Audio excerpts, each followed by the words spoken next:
Hello traders, welcome to Captain Stock. तो आज मैं आपसे पेनी स्टॉक के बारे में बात करूंगा।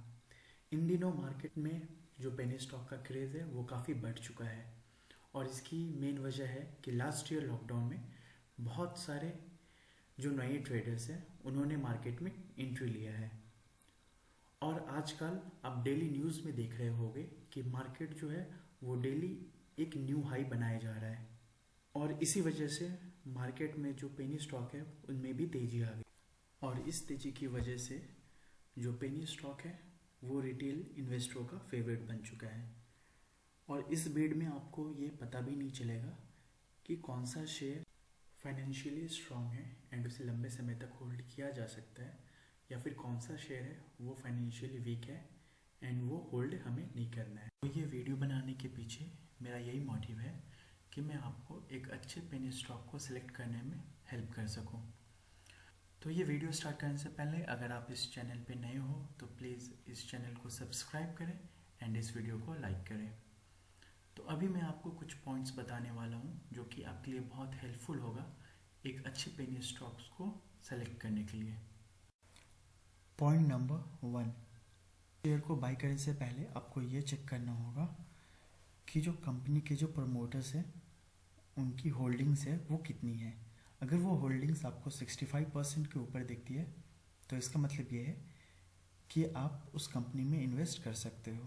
और साथ ही साथ आपको ये भी चेक करना है कि उस कंपनी के प्रमोटर्स ने क्या अपना कोई शेयर गिरवी रखा है या नहीं रखा है। अगर प्रमोटर्स ने अपना शेयर गिरवी पे रखा है तो आपको इस कंपनी में इन्वेस्ट करना अवॉइड करना। अब हम बात करेंगे पॉइंट नंबर 2। चेक करेंगे कि जो कंपनी हम सेलेक्ट कर रहे हैं उस कंपनी के ऊपर डेप्थ कितना है।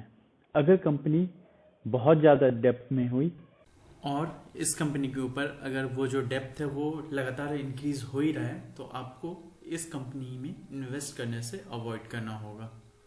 और साथ ही साथ आपको उस कंपनी का जो कैश रिजर्व है वो भी आपको मॉनिटर करना होगा।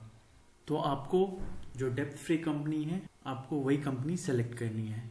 अगर वो कंपनी डेप्थ फ्री नहीं है और उस कंपनी का जो कर्ज है वो क्वार्टर ऑन क्वार्टर बेसिस बढ़ता ही जा रहा है तो आपको उसमें इन्वेस्ट करना अवॉइड करना होगा। अब हम बात करेंगे चार्ट पैटर्न के बारे में। स्टॉक मार्केट में 3 चार्ट पैटर्न हो सकते हैं, या तो अप ट्रेंड होगा या फिर डाउन ट्रेंड या फिर साइडवेज। तो हमें पेनी स्टॉक सेलेक्ट करने से पहले हमें उस स्टॉक का जो मैक्सिमम ग्राफ होता है वो हमें चेक करना होगा, लाइक 5 ईयर्स या फिर 5 ईयर्स से भी ज़्यादा। और फिर अगर वो चार्ट अप ट्रेंड में होगा तभी हम स्टॉक को सेलेक्ट करेंगे।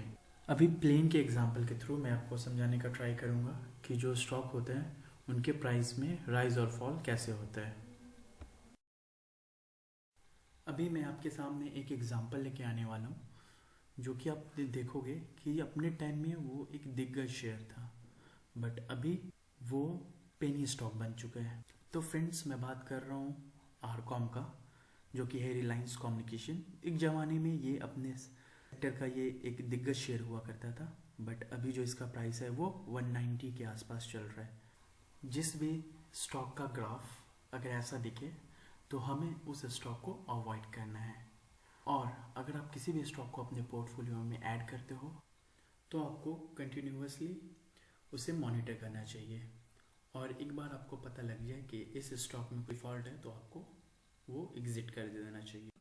कोई भी स्टॉक मार्केट में लिस्ट होने के बाद वो थोड़े दिन के लिए ऐसे ही वो चलते रहता है, फिर उसके बाद क्या होता है वो धीरे धीरे करके टेक ऑफ करता है और एक अपना नया हाई बनाता है।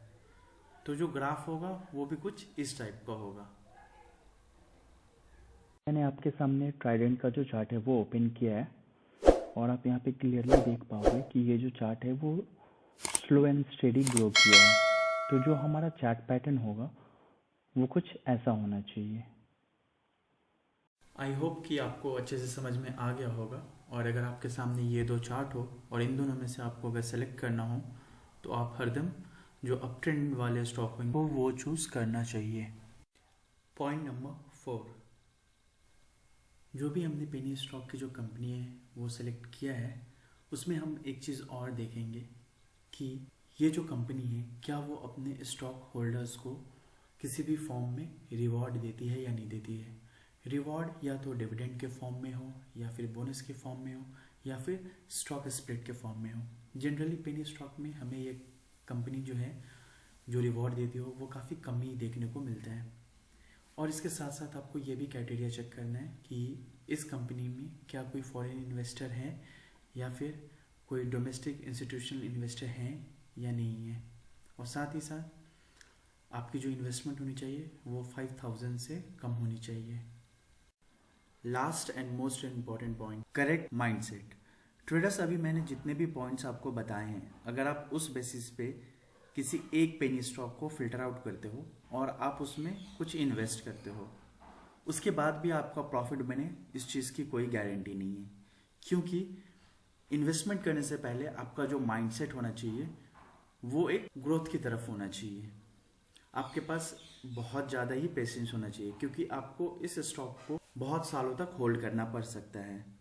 क्योंकि जो पेनी स्टॉक है वो एकदम से आपके पैसे को डबल नहीं करेगी, ये धीरे धीरे ग्रो। तो चलिए मैं आपके सामने एक एग्जांपल, अगर आप लोग स्टॉक मार्केट में होंगे तो आप लोगों ने जरूर राकेश झुनझुनवाला और उनका जो टाइटन का जो स्टॉक है उसके बारे में आप लोगों ने जरूर सुना होगा। उन्होंने 3 रुपीज़ के आसपास पे बाई किया था टाइटन का स्टॉक, और आज टाइटन का जो स्टॉक है वो 1000 प्लस है। बट फिर भी आज भी उनकी होल्डिंग है इस स्टॉक में।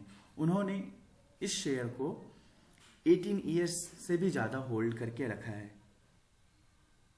तो ट्रेडर्स, मैं आपको यही बताना चाहता हूँ कि अगर आपको भी ग्रो करना है तो आपको खुद के एनालिसिस पे बिलीव होना चाहिए, एंड किसी के बताए हुए एनालिसिस को आप फॉलो ना करें।